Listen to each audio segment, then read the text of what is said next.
Allora, vi ringrazio, solito punto stampa delle 12:30, oggi lo facciamo in maniera... Potete chiudere la porta per favore? No, tranquillo, arriva. Grazie. Lo facciamo puntuali, vi do subito il bollettino, saluto tutti e saluto anche tutti coloro che sono in diretta, so che ci sono molte dirette. In questo momento abbiamo 3.214 persone che sono positive in Veneto, 9.500 persone isolate grazie ai test, quindi siamo in isolamento fiduciario con 9.500 persone. Abbiamo 646 persone ricoverate, 195 in terapia intensiva, 167 dimessi e 94 decessi. Come vedete non c'è da cantare vittoria, è un bollettino che ogni giorno ha il suo modesto incremento. Ai veneti dico ancora di non abbassare la guardia e li ringrazio tutti i veneti per il grande sacrificio che stanno facendo, sicuramente a tutela della propria salute, ma anche a tutela di quello che è la salute della comunità, perché questo gesto di isolamento fiduciario, di messa in quarantena fiduciaria, di non uscire di casa, di stare in casa, penso ai tanti ragazzi che ringrazio e saluto, è sicuramente un sacrificio, ma anche la volontà di pensare anche a chi è più debole di noi, chi è in condizioni di salute di certo non perfette, penso ai tanti anziani. Noi non siamo la comunità che pensa che gli anziani siano un residuo del sociale, gli anziani sono coloro che oggi ci permettono di vivere in questo Veneto, quindi gli anziani vanno rispettati, vanno tutelati, vanno curati assieme a tutte le fasce deboli. Pensate ai bimbi immunodepressi, abbiamo pubblicato un video toccante della Teen Zone, della clinica oncoematologica, con tutti i ragazzi, i teenager che hanno avuto malattie oncologiche, che fanno appello agli altri coetanei e tutti dicendo dateci una mano, noi non possiamo incontrare il coronavirus, fate in modo che non si diffonda. Ovvio è che l'appello che faccio è quello di restare in casa, di farlo il più possibile, di fare in modo che si esca solo per motivi validi, che sono quelli ovviamente lavorativi e che sono i motivi magari indifferibili, che sono quelli di andare a trovare una persona in cura o avere altri impegni indifferibili. Ringrazio tutti quelli che stanno lavorando, il mondo della sanità, non finirò mai di ringraziarlo, tutti coloro che si stanno dando da fare, i volontari, i tantissimi volontari, penso a quelli che vanno dagli anziani a portare la spesa, penso a tutti coloro che assistono disabili, insomma a tutti coloro che fanno un'attività di volontariato oltre a coloro che nella sanità lavorano. E abbiamo ancora, ed è motivo oggi di essere qui, dopo ovviamente l'organizzazione di questa conferenza stampa è presto detta, insomma, che io poi mi zittirò, rispondo alle domande e poi passo la parola a Fabio Franceschi, che saluto, titolare di Grafica Veneta, perché oggi noi vogliamo presentare la soluzione alla Veneta di un problema che è un problema cruciale. Qualche giorno fa Fabio Franceschi mi ha chiamato e mi ha detto voglio fare qualcosa per la mia comunità, voglio fare qualcosa per i cittadini, voglio fare qualcosa per il Veneto e ho capito che mancano le mascherine, cerco di modificare parte del mio processo produttivo e voglio capire se riusciamo a fare qualcosa che sia un elemento di protezione individuale. Direi che Fabio Franceschi con tutto il suo staff ha lavorato tanto, giorno e notte, ne sono state buttate via tante di prove, di mascherine, di cose che andavano ma non funzionavano, eccetera. È arrivato secondo me a una soluzione unica. È riuscito a industrializzare in un processo produttivo la produzione di questi elementi che poi presenteremo, è riuscito a metterla in funzione, in produzione in grande scala, è riuscito a fare quello che molti non sono riusciti a fare. Quindi io veramente ringrazio Fabio Franceschi, Grafica Veneta, per quello che ha fatto e anche per la donazione che ha deciso di fare, 2 milioni di pezzi ai veneti. Noi li distribuiremo, oltre a quelle che andremo a comprare, le distribuiremo gratuitamente tramite la protezione civile a coloro che magari non hanno avuto modo di approvvigionarsi, no? Sembra strano, no? In un mondo nel quale si dice che i veneti e gli italiani sono i più grandi risparmiatori del mondo, hai il conto corrente con qualche decina di euro in banca, ma anche con 10 euro non riesce a trovare una mascherina che costa qualche centesimo. Quindi si ha anche una dimensione di quali sono poi i valori in questo momento. E quindi il regalo che Fabio Franceschi fa lo fa doppio, lo fa perché fisicamente lo fa, ci regala 2 milioni di mascherine e penso che siano ossigeno per i veneti. Guardate, io lo sto collaudando, la porto tutti i giorni sopra in ufficio, e dall'altro fa un bel regalo anche ai cittadini italiani, perché so già che è stato contattato dalla Protezione Civile Nazionale, abbiamo lavorato assieme e devo dire che grazie al decreto approvato c'è una norma, che è quella dell'articolo 16, che prevede la produzione di articoli di protezione individuale. Non sono prodotti medicali, però è pur vero che questo funziona più di un foulard, di una sciarpa o di una mascherina di base.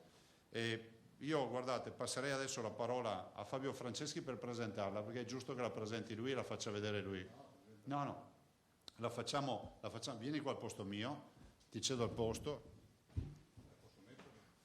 Se la mette, quindi la vedete subito. Vai, mettetela. La metto anch'io contemporaneamente. Si infila un orecchio, poi l'altro. Col Presidente abbiamo lavorato più di qualche notte, perché il problema qual era? Produrre mascherine non è un problema, però produrre mascherine vuol dire produrre al massimo 10-15.000 mascherine al giorno.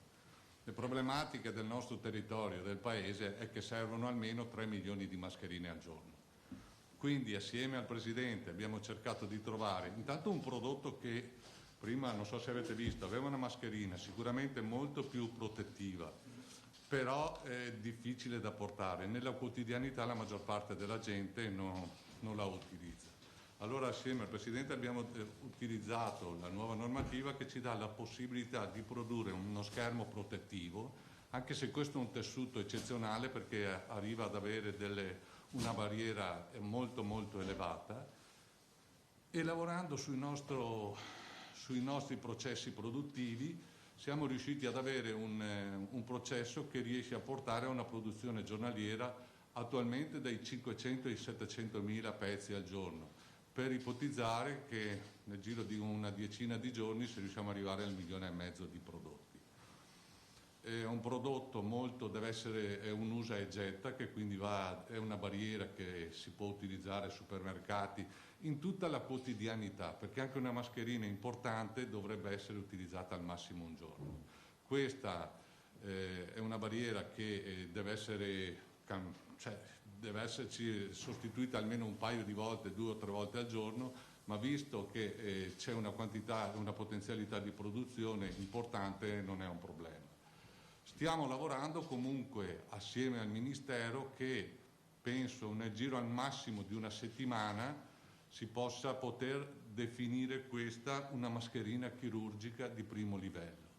Ci mancano le autorizzazioni perché il tessuto che utilizziamo è un tessuto tra i migliori che il mercato possa proporre.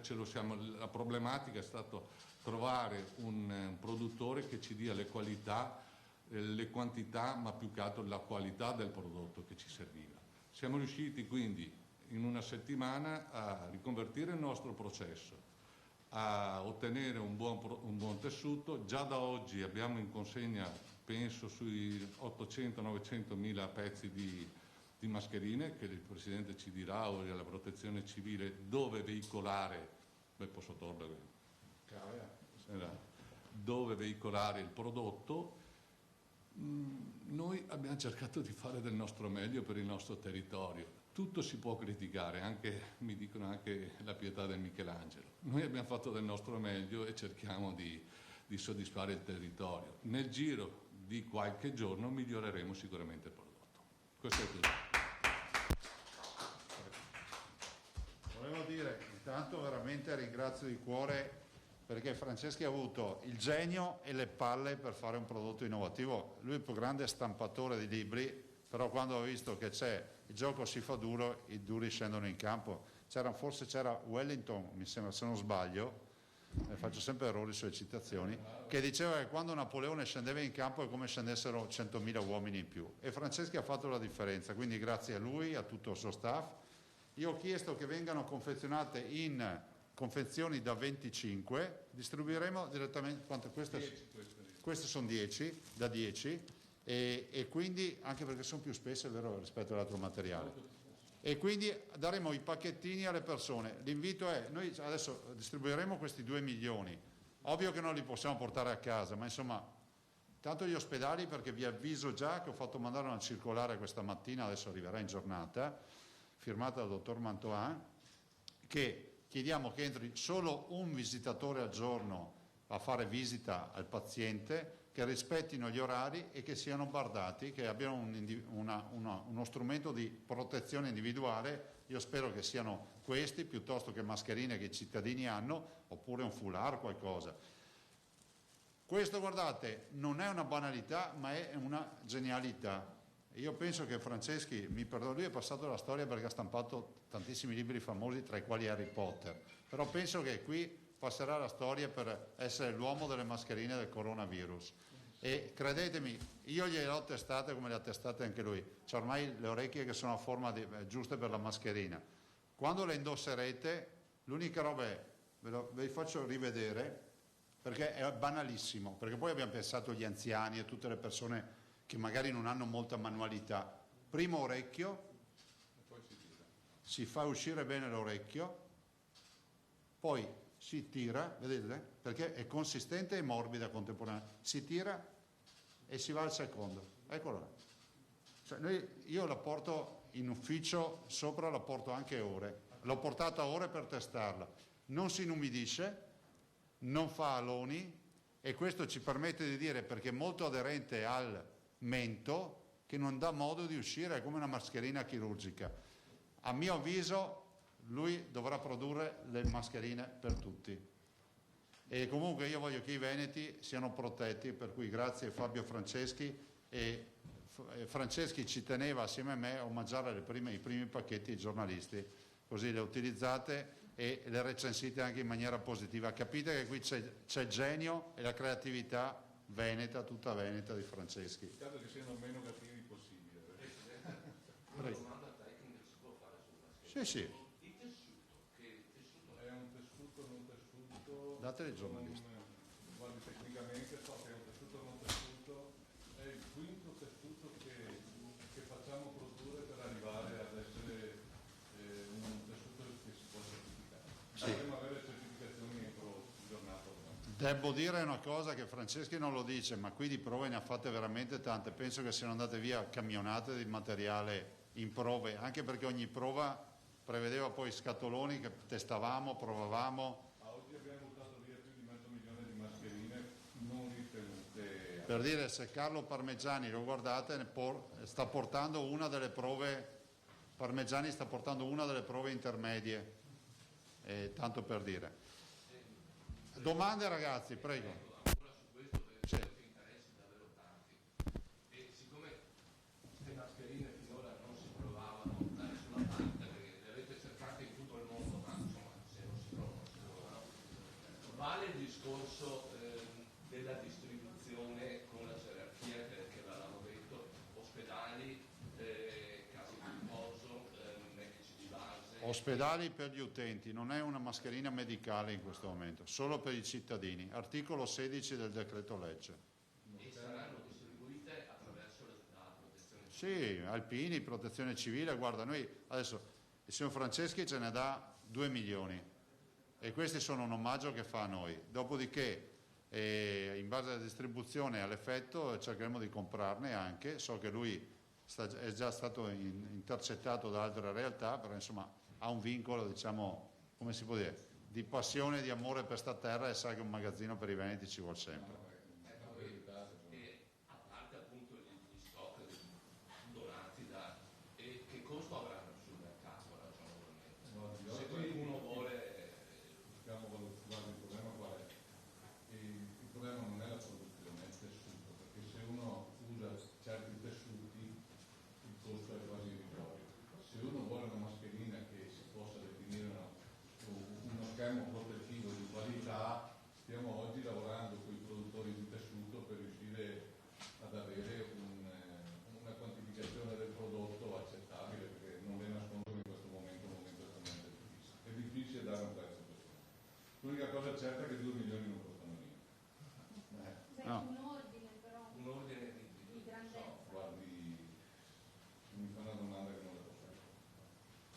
vi daremo il prezzo. Intanto comunque il materiale è di primissima qualità, non lascia pelucchi, non dà... Io l'ho portato ore, per cui posso garantire che non sono rimasti segni, non è inchiostri, non ha niente. Come funziona la distribuzione? Cioè, verrà date 2,5 milioni di mascherine gratis alla protezione civile, poi ci sono dei punti, i cittadini ci possono andare... La distribuiamo, guarda, io pensavo intanto all'ingresso degli ospedali, se c'è qualcuno che non ha la mascherina utilizzerà questo per entrare, poi ovviamente la distribuzione della protezione civile tramite che so, le prologhi, supermercati o quant'altro creerà quell'osmosi nella comunità.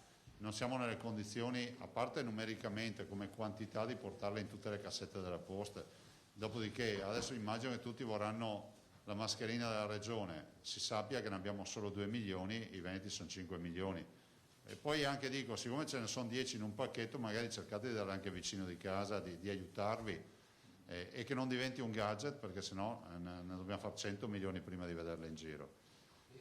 Il consiglio è, diciamo, l'indicazione è una mascherina usarla per quanto tempo? Un'ora, 2 ore? Allora, io onestamente quando vengo qui in ufficio, nel rispetto delle altre persone, io ho il tampone negativo, fatto anche ieri, ma nel rispetto delle altre persone la porto tutto il giorno, e anzi devo anche ricordarmi di buttarla, perché so il giorno dopo me la rimetto su. Per cui guardate, uno potrebbe andare a fare footing con questa mascherina, perché riesce anche a respirare, a differenza delle altre che ti fanno l'effetto. Ma footing hai detto che non si può Sì, non si può fare, ma insomma è un esempio. È un esempio. Voglio anche dire una roba, perché dopo c'è sempre qualche lazzarone che si fissa su, come si guarda il dito non guarda la luna. Qui c'è il marchio di Grafica Veneta, l'ho voluto io.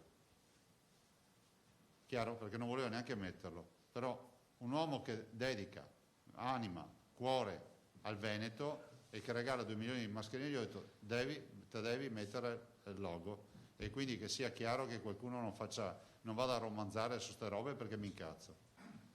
Si può dire che investimento economico appunto per cambiare la linea produttiva la tua azienda? Guardi, gli impianti non è quanto un investimento, perché la nostra azienda è al 130% di produzione, quindi il problema è stato togliere potenzialità al mercato americano, che per noi è diventato il primo mercato di riferimento, togliere una rotativa importante per produrre le mascherine. Tecnicamente ci è costato una settimana di produzione, però se andiamo a guardare il vero problema è stato togliere potenzialità a contratti già in essere in quadro. Sì, per darvi una dimensione, l'azienda di Franceschi, 2 numeri, superficie coperta e dipendenti. Noi siamo su 100.000 metri quadrati, 500 dipendenti, abbiamo un 75% del mercato italiano del libro e il 30% di quello europeo. E il nostro obiettivo è di arrivare adesso in questo momento difficile anche in America, siamo fiduciosi che potremo superare le 2 cifre del mercato americano. Certo che se lei mi dice, ma secondo me, io certamente vivo qua, vedo la mia gente in difficoltà, vedo un territorio che veramente è stremato, mi creda che non abbiamo speso più di un secondo a pensare se fermare in una rotativa questa balla di uso a fare mascherine. Sono fiducioso piuttosto che se riusciamo ad arrivare a quello che pensiamo, il problema delle mascherine in Italia non ci sarà. Cosa Però, pensate? Qual è l'obiettivo? di riuscire a produrre almeno un 3-4 milioni di mascherine. Guardi che questo è un nostro obiettivo, poi le spiego, produrre una rotativa, tanto per darvi un dato, una macchina lunga 60 metri che stampa 1 chilometro lineare di carta al minuto. Cioè la potenzialità che una rotativa è enorme, il problema è riuscire a creare tutte queste in taglio e che si possa avere un controllo igienico particolare in certo punto. Quindi il problema non è produrre il prodotto, è tagliare il prodotto e riuscire a gestire la produzione nel modo igienico che serve. Quante linee erano commissionate da Protezione Civile Nazionale? Ma ieri sera ci siamo sentiti, anche ieri sera a luna, e loro ci chiedono 1 milione al giorno. Prima vogliamo che oggi questo è uno schermo protettivo che serve per l'80% della popolazione per la quotidianità. Vorremmo che questo prodotto entro breve tempo, qualche giorno, fosse una mascherina chirurgica livello 1, però oggi è uno schermo protettivo di plastica.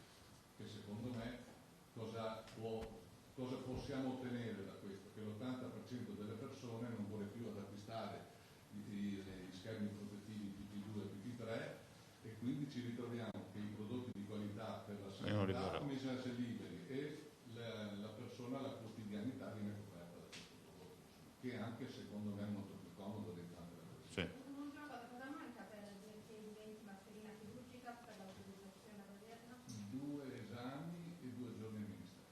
Cioè, due Allora, esami? gli esami del tessuga ce li abbiamo già e sono positivi, dobbiamo mandare al ministero l'autorizzazione, però noi siamo sempre cauti, vediamo quello che abbiamo, non quello che pensiamo. Io ho parlato col ministro anche stamattina, tra le tante robe abbiamo parlato anche delle mascherine, fra l'altro mi ha detto il ministro Speranza che è sempre attento che è sempre attento a queste partite, mi ha detto di Freddo di mandargli giù subito dei campioni, che è curioso anche lui di vederla poi realizzata, era informato del fatto che stavamo lavorando a questo.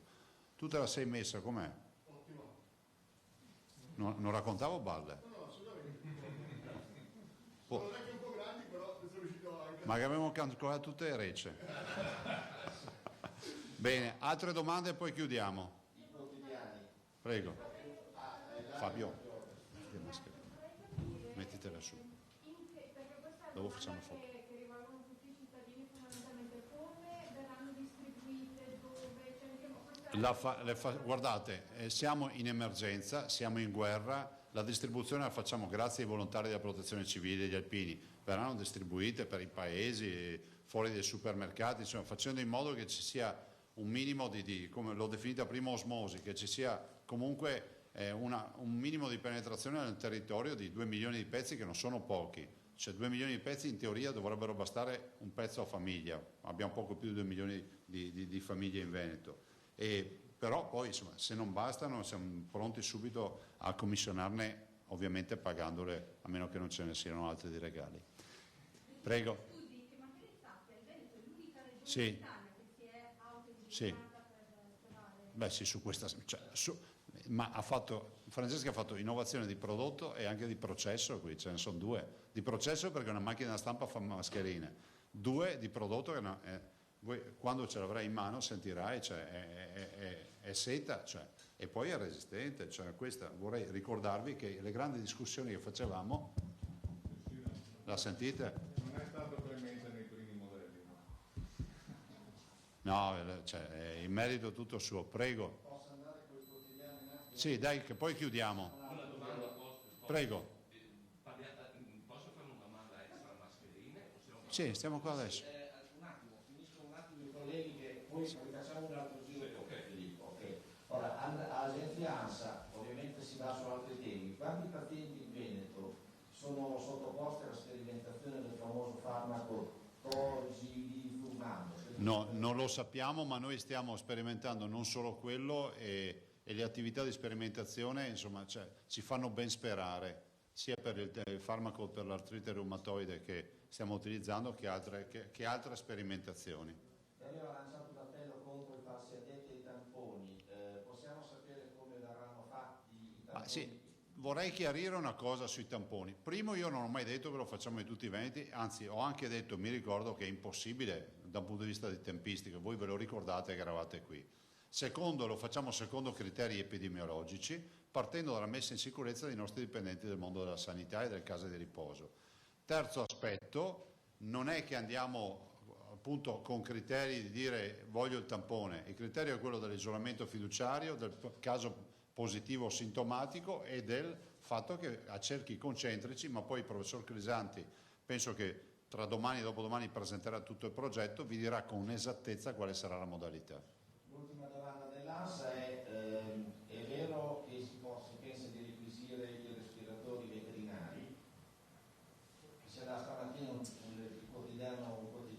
Ma guardate, noi sul fronte respiratori ho avuto anche l'incontro questa mattina in videoconferenza con la Protezione Civile Nazionale, ho ribadito che noi abbiamo richiesto 200 respiratori, ci hanno confermato l'arrivo dei primi 102, 90 più 12, entro il 20 di marzo. Noi abbiamo già le nostre, abbiamo comprato i letti, abbiamo attrezzato le 825 posti di terapia intensiva e si va assolutamente a messa a regime. Considerate che oggi noi abbiamo 197 pazienti in terapia intensiva, più quelli dell'attività ordinaria, perché non vorrei che qualcuno pensasse 825 meno 197, facciamo festa. No, noi siamo sempre al limite, quindi più riempiamo, più dobbiamo scaricare l'attività ordinaria, per questo motivo abbiamo fatto così.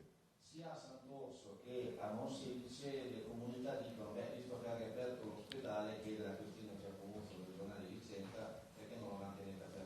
Guardi, io capisco l'inquietudine dei cittadini e dei sindaci che hanno tutta la mia vicinanza, però voglio dire una cosa, questa è una partita che spero duri qualche mese. Nessuno mette in discussione gli ospedali di altissima qualità come Sant'Orso e lo Schiavonia, perché sono ospedali nuovi, fra l'altro, però bisogna anche comprendere che se il Presidente della Regione fa delle scelte assieme ai suoi assessori e all'amministrazione, fa delle scelte drastiche, non le fa perché sta giocando a battaglia navale. Le fa perché abbiamo dei modelli che purtroppo a tutt'oggi sono confermati, che ci dicono che se arriviamo al picco avremo migliaia di persone da curare e quindi non si sappia che basti pensare che se ci guardiamo indietro di 10 giorni fa contestavamo quello che oggi per noi è ordinarietà, fra 10 giorni ci renderemo conto che contestiamo quello che oggi è ordinarietà. Che fra 10 giorni sarà ordinarietà. Vi dico, abbiate fiducia del fatto che le scelte sono oculate. La nostra sfida è riuscire a curare il coronavirus e contemporaneamente curare anche i cittadini che non si ammalano di coronavirus. Ai sindaci chiedo di avere fiducia, evitare di fare comitati, raccolte di firme, poi se le vogliono fare le facciano, ma la storia poi darà ragione a qualcuno. Danilo Berretta chiede come procedono i controlli Spisa. Procedono bene perché ormai siamo a un centinaio di controlli al giorno e daremo un resoconto alla volta, io penso, di fine settimana, mi diamo un bilancio settimanale. Peraltro devo dire che salvo qualche eccezione i commenti degli ispettori sono sempre di buone condizioni rispetto a... Fra l'altro ieri ho sentito anche il Presidente Carraro e mi ha detto siete stati anche da me e me l'ha detto ieri sera e io non lo sapevo neanche perché noi abbiamo dato mandato di iniziare dalle grandi aziende. L'ultima domanda, il collega del Veneto, la collega Zambon, dice questa mattina al suo Corriere del Veneto Variati ha detto che il Presidente può fare ordinanze per le chiusure, intende farle, chiede la Zambon. Ma guardi, se il Presidente può fare ordinanze, io mi meraviglio che stiamo sempre qui a fare queste discussioni in punta di fioretto. Se il Presidente può fare le ordinanze, e io non voglio neanche aprire sto dibattito, il Ministero degli Interni non fa altro che fare una circolare e dire che il Presidente può, vedrà che lo fanno tutti. A me risulta che il Presidente De Luca stanno facendo problemi su tutte le ordinanze che ha fatto. Il Ministero degli Interni fa una circolare, ne fa una al giorno, ne fa una in cui scrive che il Presidente della Regione può e così siamo tutti tranquilli. Io ho terminato, se qualcun altro avanti. Però devo anche dire che su sto fronte abbiamo ben altri problemi che star qui a fare polemichette su chi può o chi non può. Ed è altrettanto dico, stucchevole vedere un dibattito sul fatto che si debbano chiudere, che si possano chiudere ad esempio i supermercati il sabato pomeriggio e la domenica, tanto per dire, no? Allora, ci mettano nelle condizioni, a tutt'oggi noi non siamo mai stati messi nelle condizioni, non è una critica, però non possiamo neanche accettare che si vada in giro a dire che noi possiamo fare le cose. Se si possono fare ce le scrivano, non c'è nessun problema, noi le facciamo. Ho fatto un'ordinanza per la chiusura del carnevale, figuratevi se non posso fare queste, però mi devono mettere nelle condizioni di farle. Ci sono dei consiglieri regionali che hanno chiesto di isolare Merlara. Di? Isolare Merlara, il modello medicina, non di Dovremmo isolare tutto il Veneto allora. Questa mattina abbiamo 79 casi in più a Verona, tanto per dare un dato regionale. Abbiamo un cluster di 629 persone a Treviso, abbiamo 800 persone a Padova nel cluster padovano. Ormai il tema dell'isolamento fiduciario di una comunità risulta purtroppo oggi non più sostenibile da un punto di vista clinico e scientifico, perché ormai il virus è ubiquitario, cioè noi facciamo tamponi in continuazione e troviamo spesso asintomatici positivi. Non è una non disponibilità, non ha nessun senso. Arrivati ai livelli di Merlara, in questo contesto epidemiologico, vuol dire che comunque il virus ormai c'è dappertutto. Del resto, se vi ricordate, qualcuno è balzato sulla sedia quando io una settimana fa ho detto guardate che per metà aprile avremo 2 milioni di contagiati. Ecco, adesso capite perché l'ho detto. Ieri sera ti abbiamo sentito a porta, Sì. ecco, due precisazioni. Una riguarda, hai citato il modello matematico. Abbiamo capito bene che secondo i vostri modelli matematici l'apice, chiamiamolo così, arriverà verso il 15 aprile Sì. e poi ci sarà un decremento. Uno scemare, secondo il modello, salvo varianti, perché da qui a 15 aprile può accadere di tutto, anche magari che il virus se ne vada solo, e secondo il modello si arriva al picco il 15 aprile e poi va scemando fino ai primi di maggio e poi va giù. Però, ripeto, sempre secondo il modello matematico, cioè che siamo quasi a livelli con questi archi, con questo arco temporale siamo quasi a livello di cartomanti. Il 15 aprile è un picco importante anche di occupazione importante delle terapie intensive, posso solo dirvi questo. Considerate che il modello ci dà i pazienti al giorno. Anzi, tutto il modello non lo vogliamo pubblicare perché creerebbe ansia magari inutile, però magari un giorno farò una prova, vi do 3 giorni così vedete come lavora il modello, vi do da qui ai prossimi 3 giorni e ogni mattina vedete i pazienti se li hai, come li becca e come li tara. Ecco, in vista della scadenza delle restrizioni in atto, siccome interloquisci quotidianamente con il governo, con i ministri, la tua valutazione, la tua opinione personale? Guarda, noi abbiamo il problema, allora ci sono, se di casa, allora Dicevo sia per il blocco della mobilità che per gli accessi ai negozi, che per la scuola. ma guarda, io ve l'ho detto le mie idee, secondo me è impensabile aprire le scuole, ma penso che questo ormai sia già un assunto. A aprile saremo, il 3 aprile si dovrebbe riaprire le scuole, cioè il 3 aprile saremo nel pieno dell'attività purtroppo sanitaria. E per quanto riguarda ulteriori restrizioni, sicuramente quella dei passeggi, delle passeggiate, che non è un indicatore di irresponsabilità. I veneti sono responsabili, se tu gli dici che possono fare le passeggiate le fanno, cioè noi siamo tedeschi, no? Puoi uscire di casa, io esco di casa a passeggiare, quindi bisogna rivedere quella norma e poi io come si può dire, rafforzarla un po' di più, chiuderei quantomeno la domenica anche il tema della distribuzione alimentare. E mi vengono date segnalazioni purtroppo anche dai farmacisti, non solo dagli alimentaristi, che molte persone, non dico tantissime, ma insomma parecchie, utilizzano la scusa del pacchetto di aspirine piuttosto che della insomma di menate da acquistare per farsi più uscite di casa durante il giorno. Non va bene. I controlli telefonici di cui si era parlato?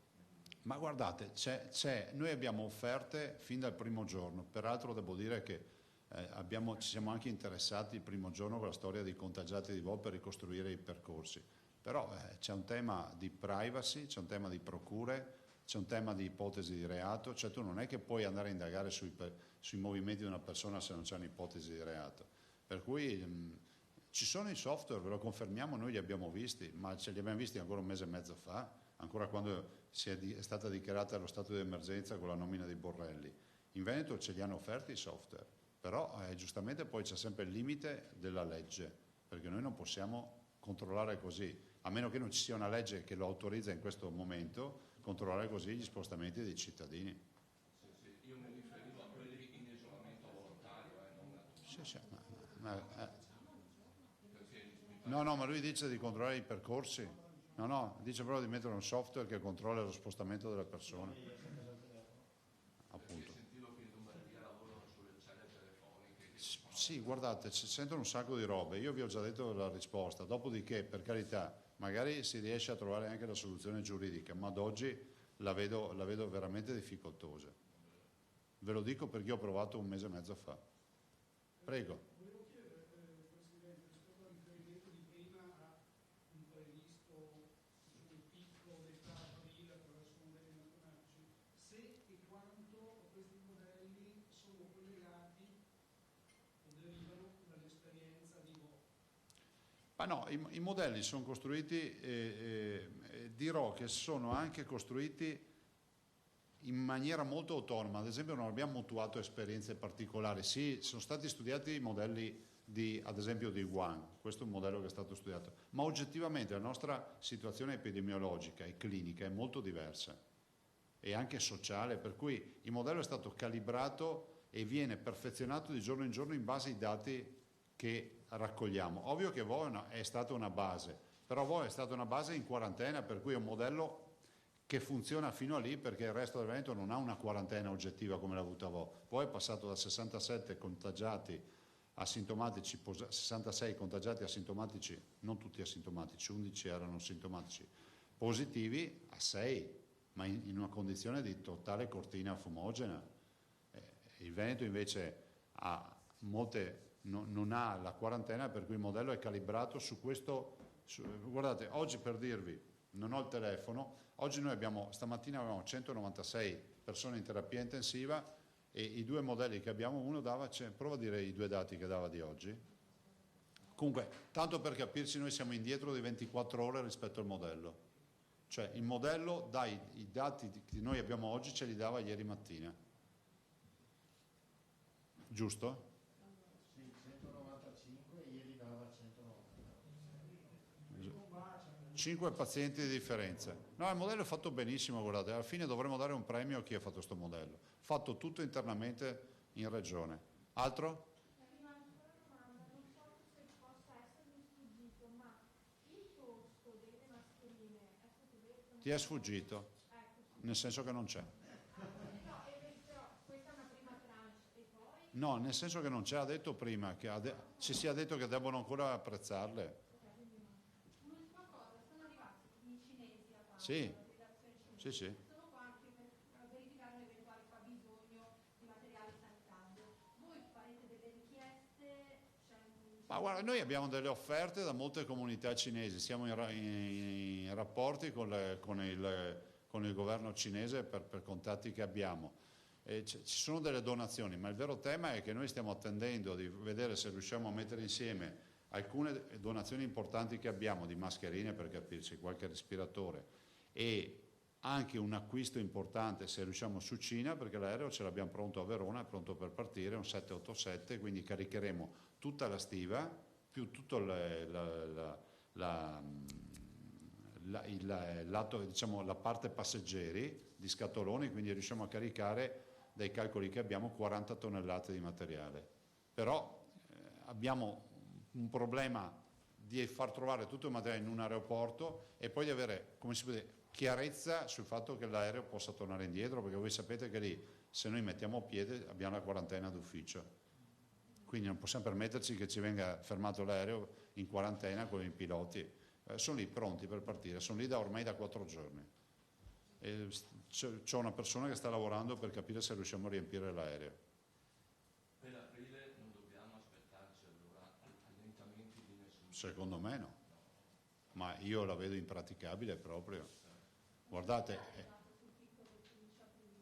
no, non ve lo diamo il dato sul picco del 15, perché il dato del picco intanto è troppo approssimativo un mese prima, e poi rischia di creare allarmismi magari che poi non si verificano, quindi qualcuno potrebbe dire Zaia ha fatto uscire dati che poi non, cioè, creano solo allarmismo. I cittadini si fidino e ci ascoltino.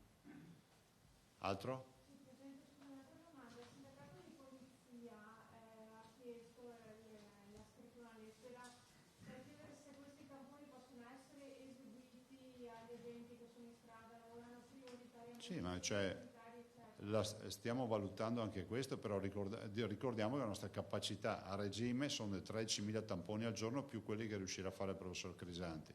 Abbiamo circa 55.000-60.000 dipendenti della sanità, poi le case di riposo, poi ci sono i medici di medicina generale, poi ci sono i pazienti che abbiamo in giro, i sintomatici che dobbiamo testare, e poi c'è l'on the road per lo studio scientifico. Insomma, in mezzo a tutto sto calderone di tamponi cercheremo di fare anche questo. Ce li stiamo facendo in casa, vi confermo che tamponi ce ne sono sempre di meno, quindi ce li stiamo facendo in casa.